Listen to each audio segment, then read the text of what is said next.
ওয়াহাল্লাল্লাহুল বাইয়া ওয়া হাররামার রিবা, সুদকে হারাম করেছি, ব্যবসাকে হালাল করেছি। আপনি ব্যবসা করুন না, ব্যবসা হালাল, ব্যবসা শূন্য। সুদ কেমন হারাম? কোনো ব্যক্তি যদি হারাম জানার পরে সুদ খায়, সেই লোক যেন আল্লাহর সঙ্গে যুদ্ধ ঘোষণা করে দিল। কার সঙ্গে বললাম? আল্লাহর সঙ্গে। তো কোনো ব্যক্তি যদি হারাম জানার পরে সুদ খায় আর আল্লাহর সঙ্গে যুদ্ধ ঘোষণা করে দেয়, এই লোক মুমিন থাকবে? কথা বলেন, মুমিন থাকলো না।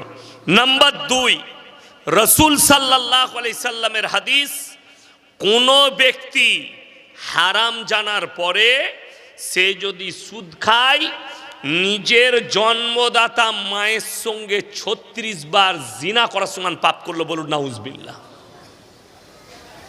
এরপর যদি কোনো সুদখোর ভাই থাকেন, আপনি চিন্তা করুন, আপনি আপনার মায়ের সঙ্গে জিনা করছেন, আর যদি মনে হয় আপনি ভুল বলছেন, আমি চ্যালেঞ্জ ছুড়লাম, 2 ঘন্টা স্টেজে আছি, তোমার কোনো বাপের বেটা মৌলবি আর মুফতি থাকলে স্টেজে নিয়ে এসো, সে হালাল যদি বলে দিতে পারে, বাইক ক্যামেরা আমি ক্ষমা চেয়ে, আর আমি ওয়াদা করে যাবো হাওড়া জেলায় জীবনে জলসা করবো না। চ্যালেঞ্জ রইল, নিয়ে এসো তোমার কোন বাপের বেটা মৌলবি আছে, সুদকে হালাল বলে দিবে, নিয়ে চলে এসো। তোমাকে জুতো করে তোমার মুখে বাড়ি মারবে যে মৌলবির কাছে যাবে সুদকে হালাল করতে। কেন? কোন বাপের বেটা মৌলবি মুফতির এখতিয়ারে নেই। আমার আল্লাহ ডাইরেক্ট কোরআনে হারাম বলেছেন, আমার নবীজি সাল্লাল্লাহু আলাইহি সাল্লাম নিকৃষ্ট পাপ বলেছেন সুদ খাওয়া। এখন মুসলমান সুদ আরামসে খাচ্ছে। মদ খাওয়া হারাম না হালাল? গাঁজা খাওয়া হারাম না হালাল? কথা বলে না? হারাম। আমি আপনাকে হাওড়া জেলায় দেখিয়ে দেবো, আপনার থানায় দেখিয়ে দেবো, মুসলমান ছেলে মদ খাচ্ছে, মদের ব্যবসা করছে, মুসলমান ছেলে গাঁজা খাচ্ছে, গাঁজার ব্যবসা করছে। ঠিক বললাম না ভুল বললাম? লটারির টিকিট হারাম না হালাল? হারাম, তাই তো?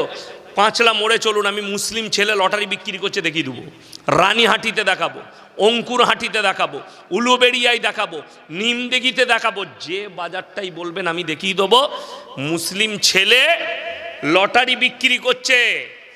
এ আবার জুম্মার দিনে আতর লাগিয়ে হারামখোর ফাঁস কাতারে নামাজ পড়ে। আমি বললি খারাপ মৌলবি, গালি আমাকে দে, হালাল করতে পারবি না।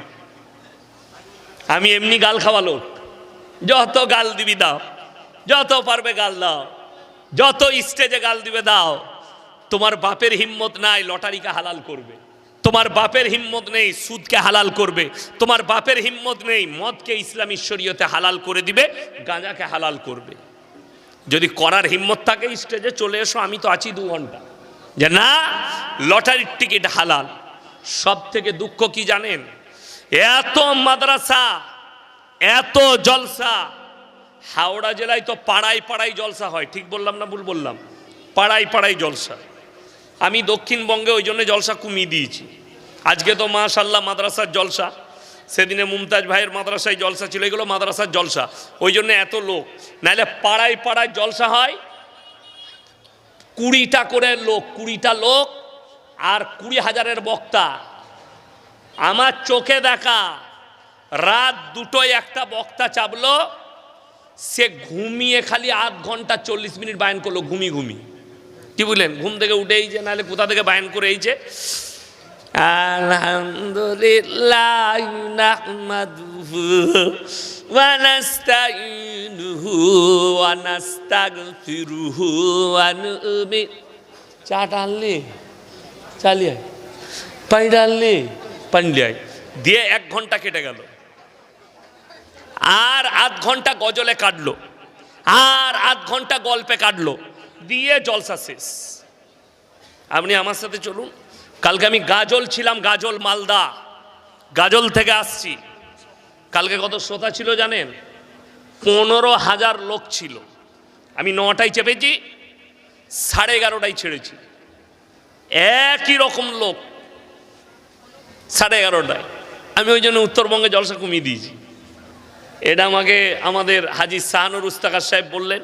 আমার বাড়ির কাছে আর ভাইরা ফোন করেছিল, হেড মোল্লা দাউদ নিয়ে নিয়েছি আলহামদুলিল্লাহ। চলুন, আমি যেটা আপনাদেরকে বুঝাতে চাইছি, এত জলসা হচ্ছে, এত মাদ্রাসা, এত দাওয়াত ও তাবলীগের মেহনত, 2 কোটি লোক দুয়াই গেছে ইজতেমায়। এরপরে আপনাদের মনে হবে ইসলাম অনেক উপরে চলে গেছে। আমি বলছি এর পরেও বেঈমান আর কাফেররা কামিয়াবি লাভ করেছে, আমরা নাকাম। যদি বলেন কেন, আপনাকে বলে দিই। আশা করি আপনাদের হাওড়া জেলায় গ্রুপ লোন, বন্ধন লোন নেই। কথা বলে না এরা? আছে না নেই? আছে, জোরে বলুন। অন্য জেলার লোকরা যেন শুনতে পারে। আর যদি বলেন নেই, তাহলে জোরে বলুন নাই। আর আমি বলছি ঘরে ঘরে ঢুকিয়ে দিয়েছে বেঈমান কাফেররা।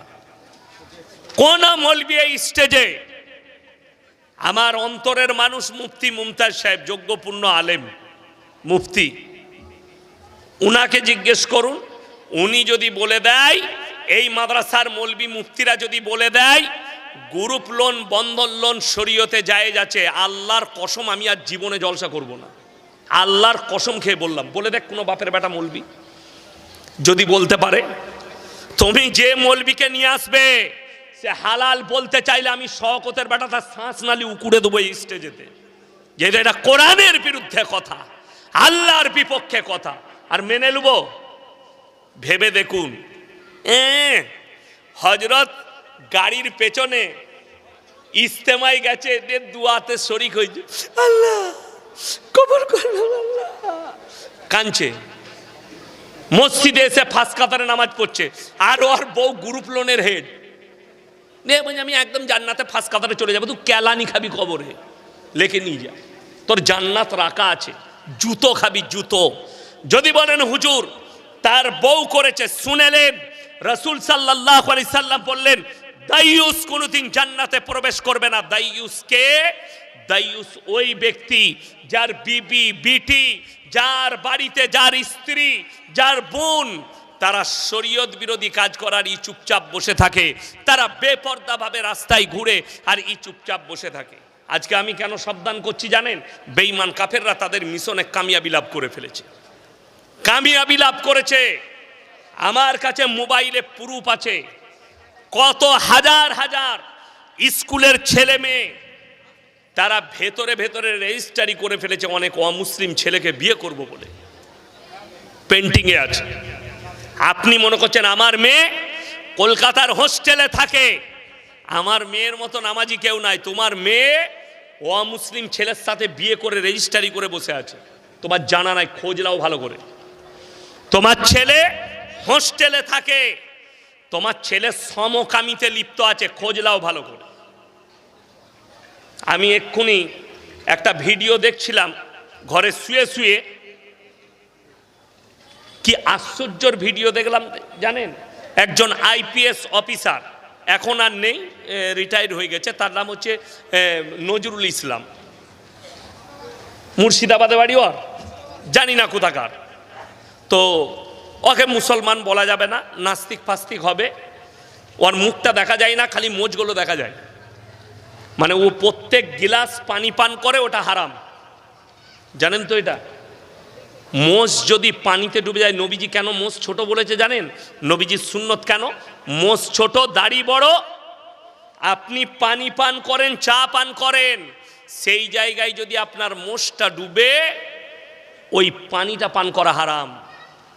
এর মধ্যে বৈজ্ঞানিক যুক্তি আছে। নজরুল বাবু বলেছেন, দেখলাম আর বাংলা না কোথায় একটা সাক্ষাৎকার দিয়েছে, এই মাদ্রাসার মৌলবীরা দুনিয়ার খবর রাখে না। আমি তোমাকে নয়, তোমার 14 পুরুষকে চ্যালেঞ্জ করলাম, তুমি যেখানে বসবে মুর্শিদাবাদের মাটিতে, আমি কালকে মুর্শিদাবাদ যাচ্ছি, কালকে মুর্শিদাবাদে আছে, পরশু মুর্শিদাবাদে আছে, 28, 29, 30, 4 তারিখ 5 তারিখ তোমার মুর্শিদাবাদ জেলায় প্রোগ্রাম আছে। তুমি যেখানে বসবো বলবে, বসে যাও। আল্লাহর কৃপায় মাদ্রাসায় আলেমদের মধ্যে কি ট্যানেল আছে, একবার খালি মোবাইল খুলে দেখো, তোমার দেখার সময় আছে নাকি জানি না। তোমার মতো পণ্ডিত, তোমার থেকে বেশি পণ্ডিত, যাকে সমাজের লোক মনে করে, তার নাম হচ্ছে জাবিদ আখতার, দিল্লি থেকে মুফতি সামাইলের কাছ থেকে কুত্তার মতো ঘর গেছে হেরে। আর তুমি আমাদের সাথে বসবে? তোমাকেও কুত্তার মতো ঘরে ছুট করিয়ে দেবো। তুমি ভাষা বলতে পারবে না আমাদের সামনে। নিজেকে বলছে আমি মুসলমান, নামটা পাল্টাও। মাদ্রাসাওয়ালারা কি খবর রাখে একবার আমাদের সাথে বসো, উল্টো পাল্টা বকো না, দালালি করতে যেও না কারণ, না তোমার দালালি সমাজের লোক বার করবে, মুসলিমরা তোমাকে ঘৃণার চোখে দেখবে। তুমি মাদ্রাসার আলেম উলামাকে আমাদিকে ছোট করতে চাইছো, আল্লাহ তোমাকে এমন বেজ্জতি করবে, এমন ছোট করেছে তোমার সমাজে মূল্যই নাই ওর কোনো। আমি জানি মুর্শিদাবাদের লোক ওকে কোনো মূল্য দেয় না। তোমার কি মূল্য আছে বলো, তোমার এলাকার কোথায় যেতে হবে, তোমার গ্রাম ঠিকানা আমাকে বলে দিবে, আমার নম্বর ইউটিউব আর ফেসবুক আর গুগলে পেয়ে যাবে। কোরআন কি শিখিয়েছে, ইসলাম কি শিখিয়েছে, তোমাকে খালি একটা নজরুল সাহেবকে প্রশ্ন করব, কিয়ামতের সকাল পর্যন্ত আর 14 পুরুষ বাপ উত্তর দিতে পারবে না। এটা চ্যালেঞ্জ দিলাম আমি। যদি বলে বসবো সেই দিনে করবো। আপনাদের কাছে প্রশ্নটা ছুড়ে যাচ্ছি, এটা আশা করি নজরুল বাবুর কাছে পৌঁছে যাবে। আপনাকে অনুরোধ করব, আপনার কাছে উত্তর থাকলে আপনি আমাকে চ্যানেলের মাধ্যমে উত্তর দিয়ে দিবেন। আপনাকে প্রশ্ন করলাম যে কোরআনে আছে মারাজাল বাহরাইনি ইয়ালতাকিয়ান বাইনাহুমা বারযাখুল লা ইয়াবগিয়ান। দুটো সমুদ্রকে আমি আল্লাহ পাশাপাশি বহমান করেছি, দুটো সমুদ্র পাশাপাশি, একটার পানি নীল, একটার পানি সাদা, একে অপরের সঙ্গে মিশ্রিত হয় না, কিয়ামতের সকাল পর্যন্ত হবে না। তাদের মধ্যেখানে আল্লাহ কোরআনে বলল আমি অন্তরাল দিয়েছি। অন্তরাল শব্দের অর্থ হচ্ছে দেওয়াল, দেওয়াল দিয়েছি। ওই দেওয়ালটা নজরুল বাবু তোমাকে আর তোমার বৈজ্ঞানিককে পৃথিবীর কিয়ামতের সকাল পর্যন্ত সময় রইল, ওই দেওয়ালটা একটু খুঁজে বার করে দাও কিসের জন্য তারা মিশ্রিত হয় না। চ্যালেঞ্জ রইল। আল্লাহ কোরআনে 1400 বছর আগে বলে দিয়েছেন, জোরে বলবেন না সুবহানাল্লাহ। শুধু তাই নয়, যারা কোরআনকে নিয়ে অপমান করছে, আপনি কোরআনের মর্যাদা জানেন, কোরআনের মর্তবা জানেন, কোরআন কি মুকদ্দাস কিতাব। যারা মনে করছে নজরুল বাবু এই ভারত যদি স্বাধীন হয়েছে তো এই কোরআন ওয়ালাদের জন্য, দাড়ি টুপি ওয়ালাদের জন্য হয়েছে, বলুন নারায়ে তাকবীর। যদি বলেন কেন, দারুল উলুম দেওবন্দ তার বুনিয়াদ রাখা হয়েছিল, শুধু মৌলবি করা উদ্দেশ্য ছিল না, আলেম তৈরি উদ্দেশ্য ছিল না, বুনিয়াদ রেখেছিলেন কাসেম সাহেব নানদবী রহমতুল্লাহ আলাই। তার মেন উদ্দেশ্য ছিল ইংরেজদিকে শিকড় সময় উবড়িয়ে ফেলে দেবো, জোরে বলুন সুবহানাল্লাহ। নজরুল বাবু ইতিহাসটা পড়লেন, আপনি চাকরি করেছেন জানি না, ঘুষ নিয়ে চাকরি নিয়েছিলেন না কি করে চাকরি নিয়েছিলেন, ওটা আল্লাহ জানে, আপনি ভালো জানবেন। তো আপনাকে বলবো ইতিহাস পড়ুন। দিল্লি থেকে লাহোর পর্যন্ত এমন কোনো গাছ ছিল না যে গাছে আলেম দিকে ঝুলানো হয়নি। 56,000 আলেম এই দেশকে স্বাধীন করার জন্য নিজের গর্দন দিয়েছে, জোরে বলুন সুবহানাল্লাহ। তুমি একবার দেখিয়ে দাও, তুমি যাদের দালালি করছো সেই দালাল দিকে জিজ্ঞেস করো তোর বাপ দাদা কটা গর্দন দিয়েছে, দেখা হিসেব করে। 56,000 আলেম গর্দন দিয়েছে। আন্দোলন উঠেছে দারুল উলুম থেকে, এই মাদ্রাসার বুনিয়াদ শুধু এটা নয়। আর আজকের কথা বলছেন, আজ থেকে 200 বছর আগে ইংরেজের বাচ্চারা গুজরাটের গমতি নদীর তীরে 20 লক্ষ কোরআনকে জ্বালিয়েছিল। কোরআনকে মিটিয়ে দেবো, আল্লাহর কসম কোরআন মিটেছে না? আছে বাবা, কথা বলেন, আছে। শাহ আব্দুল আজিজ মুহাদ্দিস দেহলভী রহমতুল্লাহ আলাই বললেন, এই ইংরেজের বাচ্চারা, তোমরা যদি মনে করো এই কোরআনগুলো জ্বালিয়ে কোরআন মিটিয়ে দেবো, তাহলে তোমরা আল্লাহর এলানটাই শুনোনি। বলে কেন? বলে আল্লাহ কোরআনকে শুধু অবতীর্ণ করে ছেড়ে দেননি, কোরআনকে পাঠিয়ে ছেড়ে দেননি। এই কোরআনের পাঠানোর পরে আল্লাহর একটা বড় ওয়াদা আছে। ওয়াদাটা কি? আচ্ছা বলুন তো, আপনার আমার মতো আল্লাহ ওয়াদা খিলাফকারী না ওয়াদা পূর্ণকারী? ওয়াদা পূর্ণকারী। আল্লাহ কোরআনে বললেন, ইন্না নাহনু নাযালনা যিকরা ওয়া ইন্না লাহুল হাফিজুন, এই কোরআনকে আমি আল্লাহ অবতীর্ণ করলাম, আর কোরআনের হেফাজতের দায়িত্বও আমি আল্লাহ নিজে নিয়েছি। জোরে বলুন সুবহানাল্লাহ। আপনি কি মনে করছেন কোরআনটা জুজদানে লেপটিয়ে আপনার আলমারিতে রেখেছেন, আপনি হেফাজত করেছেন? এই চাটা সরিয়ে দেন তো, পড়ে যাবে।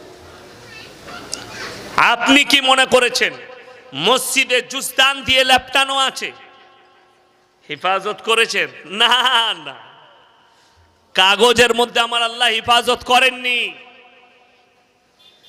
এই যে বাচ্চাদিকে দেখলেন, সব পৃথিবীর কোরআনকে জ্বালিয়ে দাও, আল্লাহর কসম পৃথিবীর 100 কোটি 200 কোটি 300 কোটি যত কোরআন আছে জ্বালিয়ে দাও, একটা যদি হাফিজে কোরআন জিন্দা থাকে, আবার 100 কোটি কোরআন আবার ছেপে চলে আসবে। জোরে বলুন সুবহানাল্লাহ।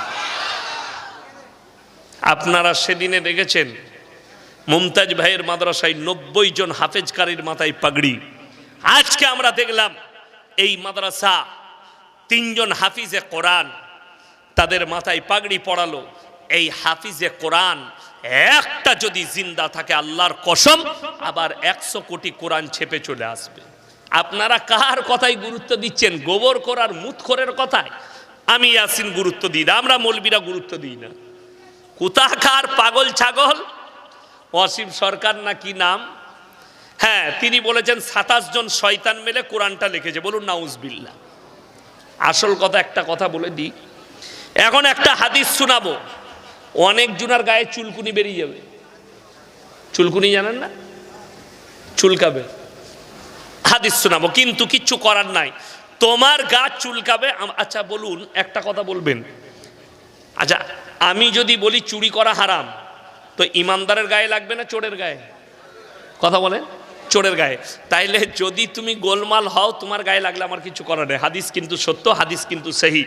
নবীজি বললেন কিয়ামতের আলামতের মধ্যে মারাত্মক একটা আলামত, অশিক্ষিত মূর্খরা যখন সমাজের নেতৃত্ব দিবে আর শিক্ষিতরা চুপচাপ বসে দেখবে। অসীম সরকারের মতো মূর্খ যদি নেতা হয়, তাহলে আর কি বলার আছে?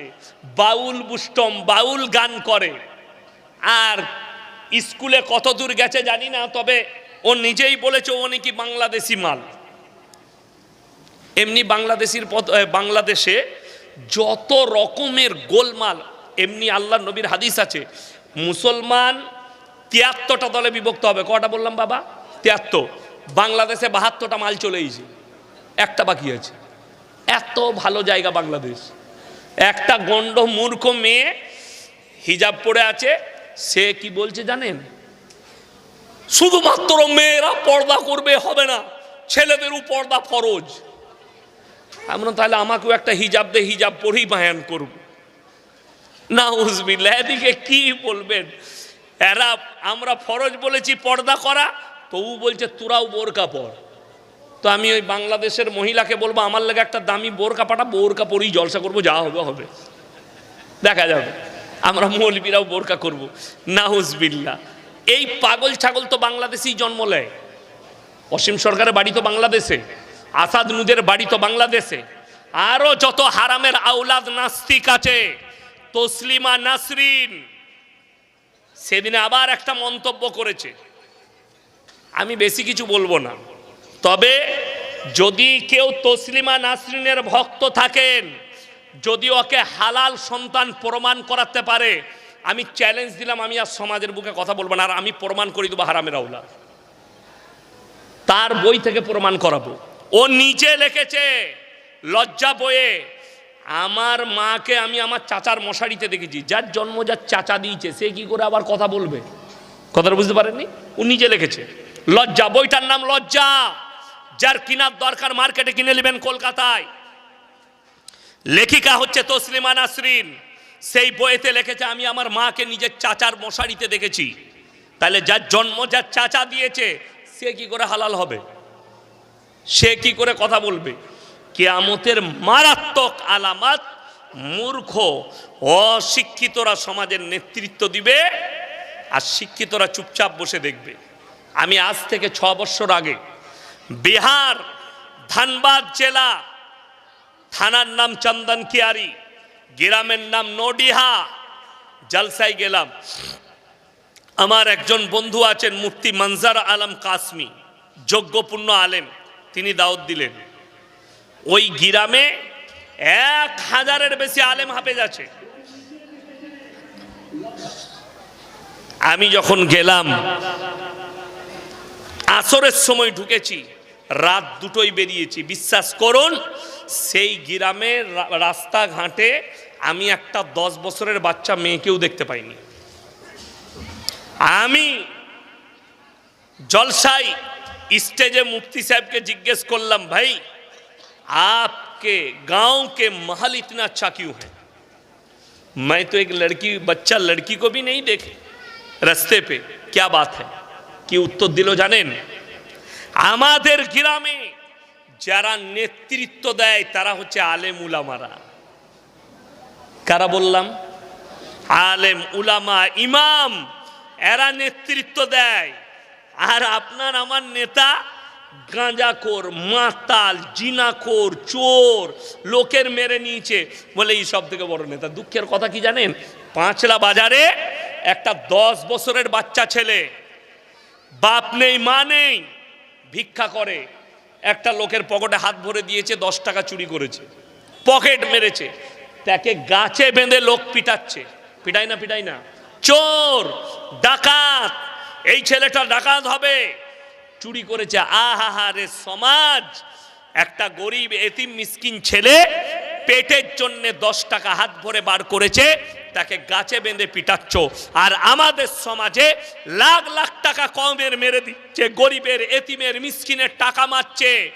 তাকে আমরা স্টেজে ডেকে গলায় মালা পরিয়ে হাততালি মেরে সংবর্ধনা দিচ্ছে। সমঝদারো কে লিয়ে ইশারা কাফি হ্যায়। যে চোর হবে তার গায়ে লাগবে। আমি কারো বাঁয়ে বোয়ানো বক্তা লয়। এক্ষুনি যদি বলে এত কড়া বক্তব্য দেবেন, আমার গাড়ি দাঁড়িয়ে আছে, পালিয়ে যাবো নেমে। তো বুঝে লিগা, কালকে যেখানে যাবো আবার এই কথাই বলবো।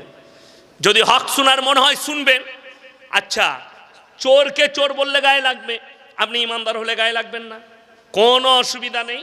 ওই জন্য আমার বন্ধুগণ, শুধু একটা 10 টাকা চুরিটাই চুরি লয়, যারা কোটি কোটি টাকা চুরি করছে তাদেরকেও চোর বলা অভ্যাস করুন, তাদেরকে মালা পরানো বন্ধ করুন।